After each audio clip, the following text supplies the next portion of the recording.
My sister kept writing to me, "When will you take us? I can't stand it anymore. When will you take us?" Every single day. Irina hadn't seen her two younger sisters since the start of the full-scale invasion. They remained under occupation with their older brother and mother until this summer when tragedy struck. When Mom got really sick, our neighbor went to call an ambulance. It came 2.5 hours later. By then, she was gone. After their mother's death, the girl's older brother immediately tried to apply for guardianship. But the occupiers had already decided their fate. They told my brother he wouldn't get custody, that the girls would be taken to an orphanage in Russia. That's when we knew we had to find volunteers to get them out. Irina reached out to Save Ukraine for help. Our team immediately began developing a plan to rescue the children from the Russian trap. On the way to Ukraine, Russian forces create endless obstacles for our children. The risk that something could go wrong is always there. In Irina's case, the situation could have changed at any moment. Tension grew with every passing minute, especially on the day of the reunion. I was so nervous. I just wanted to cry. Her relief came only when she finally saw the bus approaching, the one carrying her rescued sisters. That moment when they arrived, we all started crying and hugging each other. I was so happy. The family moved into a Save Ukraine Hope and Healing Center. Our legal team began the guardianship process for Irina, while psychologists, speech therapists, and art therapists started working with the girls. The war and the loss of their mother had left deep emotional scars. 14-year-old Tetyanka was very withdrawn. At her first session, she couldn't even look me in the eyes.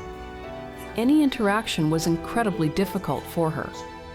9-year-old Olenka didn't speak at all and wouldn't let anyone near her. She used to hide behind me, terrified of everyone. Whenever she heard a sound like an airplane, she would cover her head with her hands and curl up in a corner.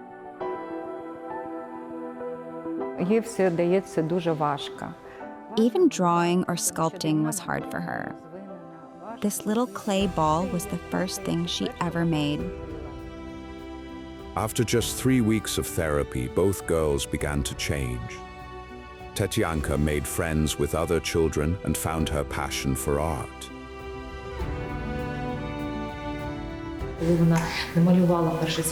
When she finished her first big painting, she told me, "Now I know who I want to be when I grow up."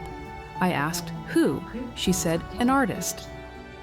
Olenka began smiling and speaking her first words. Now she says things like give, myself, tea, soap. Small words, but she's slowly finding her voice again. She's beginning to want to do things, to draw, to create. And whenever she makes something, she proudly says, "Look what I made." She wants to be praised, to hear that she's doing well.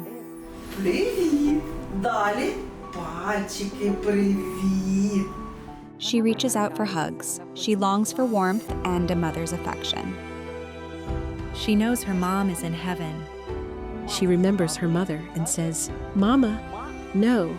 Then she adds, "She's on a cloud." I ask, "Where is she? On a cloud?" Yes, she's gone. She remembers her. There are wounds we can't fully heal, but we can offer care, safety, and a chance to rebuild a dignified childhood. Share this story so that families still trapped under occupation or their loved ones can see it. It may give them hope and help us save more children